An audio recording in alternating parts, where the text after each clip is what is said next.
வணக்கம் மக்களே, வணக்கம். சற்று முன் கிடைத்திருக்கக்கூடிய ஒரு முக்கியமான தகவல் ஒன்றை பார்க்க போகிறோம். சற்று முன்பு மீண்டும் திமுகவின் முக்கியமான அமைச்சர் அதிரடியான அமலாக்கத்துறையினால் கைது செய்யப்பட்டிருக்கிறார். ஸ்டாலின் பேரதிர்ச்சியில் உறைந்து போயிருக்கிறார். யார் அந்த திமுகவின் முக்கிய புள்ளி, பெரும் புள்ளி? அதை பற்றின தகவல். அது மட்டும் இல்லாமல் இது உண்மை தகவலா இல்லை எதிர்க்கட்சியினால் பரப்பப்படும் வதந்திகளா அப்படின்றத பற்றியும் தெளிவான துல்லியமான விளக்கத்தை பார்க்க போகிறோம். அதற்கு முன்பு நமது சேனலுக்கு நீங்கள் புதிய பார்வையாளராக இருப்பதற்கான வாய்ப்புகள் நிறைய இருக்கிறது.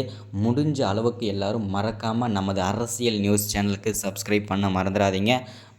மறக்காமல் சப்ஸ்கிரைப் பண்ண உடனேயே பக்கத்தில் ஒரு பெல் பட்டன் வரும். அதை கிளிக் பண்ணி ஆளுன்ற ஆப்ஷனில் போட்டு வச்சுக்கோங்க. தொடர்ந்து நம்ம வீடியோ போட்டோம்னா உங்களுக்கு நோட்டிஃபிகேஷன் வந்துடும். அதை பார்த்து தெரிஞ்சுக்கலாம். இன்றைக்கி என்ன அரசியல் நியூஸ், இன்றைக்கி என்ன அரசியல் அப்டேட்ன்றதை தெளிவாகவும் துல்லியமாகவும் தெரிஞ்சுக்கலாம். அது மட்டும் இல்லாமல் வீடியோ பார்க்குற ஒவ்வொருத்தரும் மறக்காமல் வீடியோக்கு லைக் பண்ணுங்கள், மறக்காமல் ஷேர் பண்ணுங்கள். ஓகே, வாங்க வீடியோக்குள்ளே போகலாம்.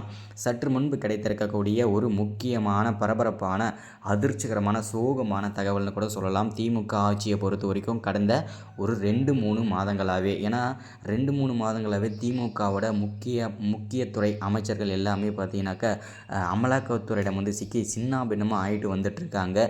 எல்லாருக்குமே தெரிஞ்ச விஷயம் தான் இது இல்லையா? ஸோ யார் அப்படின்றத நம்ம சொல்ல வேண்டிய அவசியம் இல்லை. ஸோ ஆல்ரெடி செந்தில் பாலாஜி அவர்கள், பொன்முடி அவர்கள், அதுக்கப்புறம் பார்த்திங்கன்னா ஜெகத் ரட்சகன், ஏவா வேலு, இந்த மாதிரி முக்கிய துறை அமைச்சர்கள் எல்லாமே வரிசையாக அமலாக்கத்துறையிடம் சிக்கி வந்துட்டுருக்காங்க சர்ச்சையில்.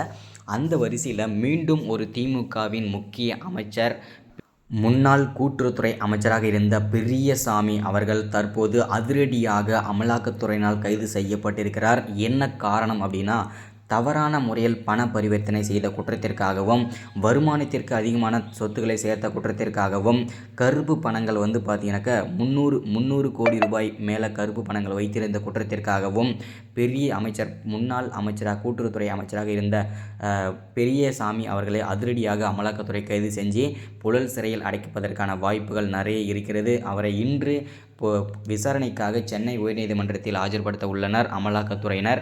ஸோ இது எல்லாமே யாருடைய வேலையாக இருக்கும் அப்படின்னு நம்ம பார்க்கும்போது செந்தில் பாலாஜியோட வேலையாகத்தான் இருக்கக்கூடிய வாய்ப்புகள் நிறைய இருக்கிறது. ஏன்னா அவர்தான் புழல் சிறையில் முதல் அடைக்கப்பட்டார் திமுக சார்பாக. அவர் இன்னும் வெளியே கொண்டு வர முயலாத காரணத்தால் அவர் கோபம் அதிகரித்த காரணத்தால் அவர் அமலாக்கத்துறையிடம் பார்த்தீங்கன்னாக்கா வாக்குமூலம் கொடுத்திருக்கிறார். வாக்குமூலம் கொடுத்த காரணத்தினாலே திமுகவின் முக்கிய அமைச்சர்கள் எல்லாமே ஒவ்வொருத்தராக அமலாக்கத்துறையிடம் சிக்கி சின்ன பின்னமாக ஆகிட்டு வந்துட்டுருக்கிறது காரணம் செந்தில் பாலாஜி தான்றதை உறுதிப்படுத்தியிருக்காங்க. இது உண்மை தகவல் தான். நம்ம அடுத்த வீடியோவில் தொடர்ச்சியாக பார்க்கலாம். மறக்காமல் சப்ஸ்கிரைப் பண்ணுங்கள், லைக் பண்ணுங்கள், ஷேர் பண்ணுங்கள். தொடர்ந்து விவாதிப்போம். Thank you, welcome.